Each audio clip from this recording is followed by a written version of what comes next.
As Muslims, we have a right to bring up our children in accordance with our beliefs, which have served us over the centuries well. Now, I'll give you the same right to bring up your children in the way that you want. What about the rights of the children themselves? Well, the rights of the children come when they are they're old enough to understand the issues.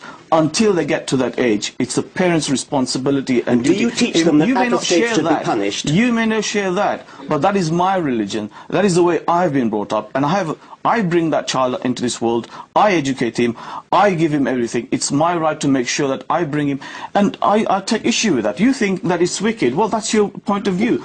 I know that's going to make him a better human being, and what's missing is, when you talk about faith, you don't look at what faith teaches. First and foremost, what faith teaches is that, listen, you're a human being, so respect your fellow human beings. And I think that's an important point that you don't want to discuss. What is the penalty for apostasy? That is the thing that you fail to discuss, and that's why you've got those prejudicial views about faith. What is the penalty for apostasy? What do you teach the children will happen to them if they give up the Muslim faith? Well, let's bring the debate back into Britain. What is the penalty for apostasy? I'll tell you what we will do, because we could go down this road a very long way, and it's obviously very important. Maryam Namazi was born in Iran before her family left in the wake of the Islamic revolution. You are part of the British Council of Ex-Muslims.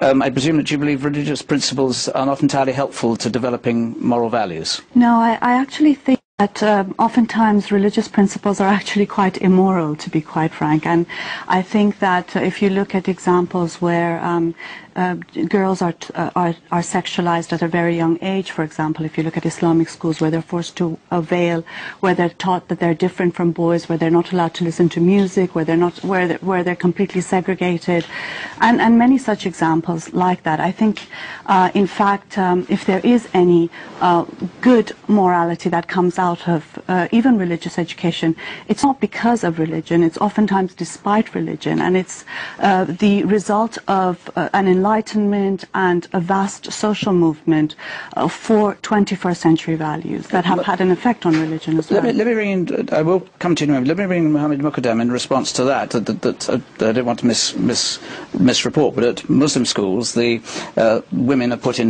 girls are put into a position where they are diminished as human beings. Well, it's often the case where people are ignorant of what goes on in faith schools and Muslim schools. The fact is, our schools are run along legal lines. They treat both sexes equally, provide them with the best opportunities. So it's often a case of people who have prejudices and ignorance. Maryam? I mean, I think it's typical of Islamic schools and the political Islamic movement to label any criticism a sort of prejudice and thereby racism, thereby trying to make people silent on criticizing it. I think the issues are very clear. I mean, the head of the Islamia school, for example, was quoted in an interview saying that you're born a Muslim, you're always Muslim, you can't leave. And that's things that have been told to me untold times for having renounced religion and Islam. There is threats, there is intimidations. Just yesterday, a 16-year-old girl was killed by her father for refusing to wear the veil. I think Islamic schools very much do suppress and restrict girls. Dawkins, from your perspective, presumably you wouldn't be entirely opposed at all to the idea. I would be thoroughly in favour of education in the Bible as literature. You can't understand English literature without the Bible. You can't take your allusions. And that's an aspect of what the bishop was saying. Is absolutely right. This is a Christian country. Historically, it's a Christian country. You can't understand English history or English literature without a knowledge of the Bible. And by the way, I think I should say that the act of collective worship, I don't approve of it, but nevertheless, the Christian religion, especially I think the Anglican religion, is benign by comparison. If a child at the end of its school career wants to give up religion, the church will quite happily say, okay, go your own way.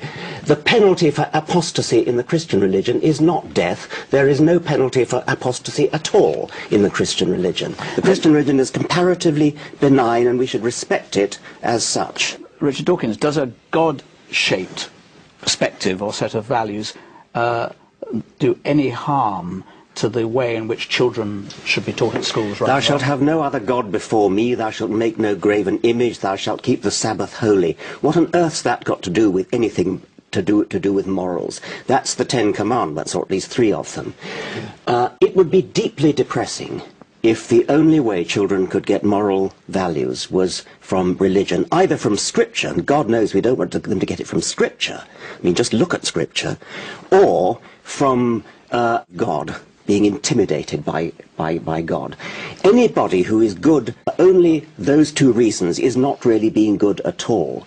Why not teach children things like the golden rule, do as you would be done by? How would you like it if other children did that to you? So why do you do it to them? So God is not only irrelevant, God is damaging. I didn't say God was damaging, but I think it's depressing that anybody should suggest that you actually need God in order to be moral. I would hope that our morals come from a better source than that, and that therefore they are genuinely moral, rather than based on outmoded scripture or based on fear.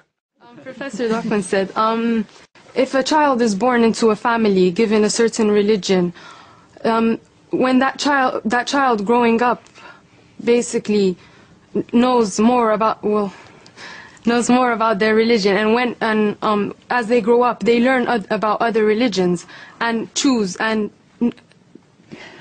they can... Are you saying that the fact that you're brought up within a religious faith doesn't prevent you being open-minded or adopting any religion or none? Not at all. It does not prevent me from being open to other religions. I, in fact, have come to this country and chose to put the veil on. I have come to this country without a veil on. So not so very wicked is the view. But what is the penalty for apostasy? What is the penalty for leaving the Muslim faith?